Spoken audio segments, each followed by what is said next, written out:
Good evening and thank you for joining us for KREM 2 News at 5. I'm Mark Hanrahan. And I'm Whitney Ward. We begin tonight with a KREM 2 weather impact alert. Get ready for it. The first frost of the season, at least in Spokane, is coming. Chief Meteorologist Jeremy Legoo in the Weather Center right now. Jeremy, not the end of the world, but it's going to be kind of frosty tomorrow morning. Mark, you might not make it through it. I will survive, I think. All right, well, long story short, make sure your kids aren't wearing shorts when they head out the door tomorrow. There you go, you've got the alert. 51 degrees is where we currently stand here in Spokane. 51's not bad, but with breaking clouds and dry air in the atmosphere, let's go back and talk it. Dew point of 30 gives us a relative humidity of about 40%. That number is going to drop as we get rid of a little more moisture. It is going to be cold tomorrow morning. This morning, a lot of people were going, okay, it's starting to get there. But what winds up happening is we go from around 50 in eastern Washington and North Idaho down to below freezing. You're pretty close to 60 in central Washington, but that 60 turns into temps near 30. 31 in Coeur d'Alene, 28 in Sandpoint.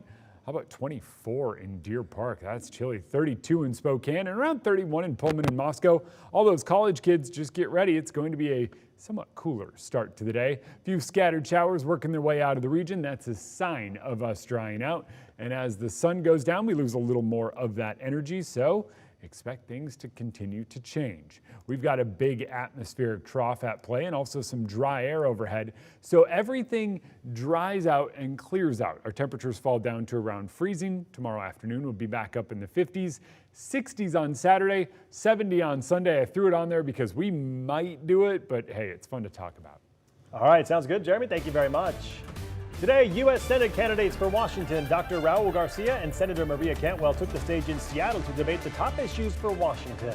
The debate was held by Cairo 7 in Seattle and the League of Women Voters. They touched on several topics, including a top concern going into this year's election, abortion rights. Those candidates were asked what they believe is the state's role in protecting women's reproductive care and if they will support national protections for a woman's right to choose.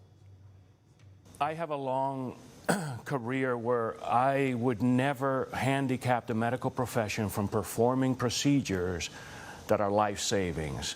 So the long answer is yes. I think there should be a safety net all over our country for those women that choose to have an abortion to do so.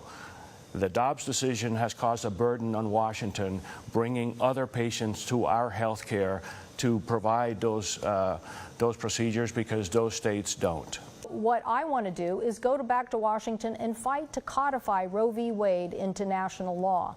While our state has passed this by initiative, we are now seeing the strains in our state of people coming from Idaho and other states just to get reproductive care. You might be coming from Idaho and you want to keep a child. In the complexity of your pregnancy, they don't want to see you and they ask you to go to Seattle. That's not the way the United States of America should work. Reproductive choice should be the law of the land across the United States. The candidates were also asked about immigration and healthcare deserts. Coming up on KREM 2 News at 6 tonight, we hear more on both what candidates had to say about inflation and the rising cost of housing across the state. And coming up here in just 2 weeks, KREM 2 is hosting a 5th District congressional debate. The candidates, Carmela Conroy and Michael Baumgartner, will be here in the KREM 2 studio. That's on Wednesday, October 30th. The hour-long debate will start at 7 o'clock that evening. You can watch it on KREM 2, KSKN 22, KREM 2 Plus, and on KREM.com.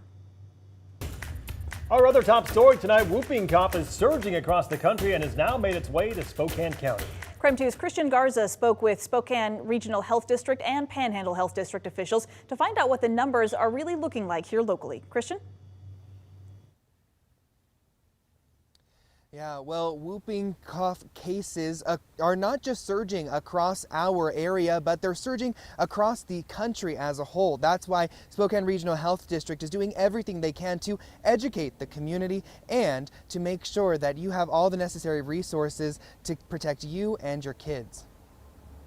You hear and see someone who is just gasping for air. You know, they can't breathe. You know, it's a very scary thing for a parent Pertussis, otherwise known as whooping cough, is surging in eastern Washington and northern Idaho.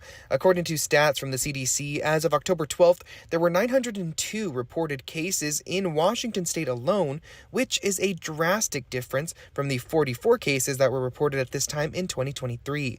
Idaho also saw a big spike this year with 408 cases compared to the 15 cases previously reported. This is really unusual. Spokane Regional Health District epidemiologist Mark Springer says that cases across the region started back in the spring and they've continued to grow over the last few months. Our cases of pertussis over the last, I would say 3 or 4 years have probably been under 10. As of October 16th, the Spokane Regional Health District has seen 84 cases of pertussis currently, with 17 of those just being in October alone. A communication manager for the Panhandle Health District says as of October 16th, the Panhandle has 245 cases of pertussis, which is close to 90 new cases since August. The CDC says if you end up getting whooping cough as an adult, it shows up as a mild cough, a fever, and a runny or stuffy nose for about a week or two. But the disease can be worse for younger children, leading to coughing fits that can result in vomiting. For babies a year or younger and those over the age of 65, whooping cough can lead to hospitalization or even death from not being able to breathe properly. The nice thing that we've seen recently is there's a lot of awareness around pertussis. We're not seeing that delay in diagnosis, and we're seeing providers really cue into that. Now that we know pertussis is surging here in the area, the question now becomes, how is the health district and the school district making sure that students are safe?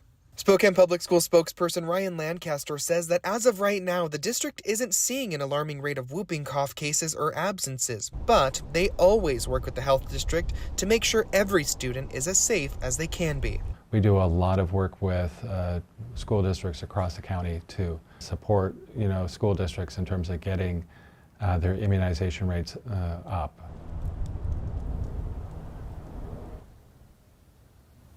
Now, Whitman County did send out a press release saying that there are 28 confirmed cases in that area. Springer says that the best way to protect you and your kids are through preventative antibiotics as well as getting vaccinated.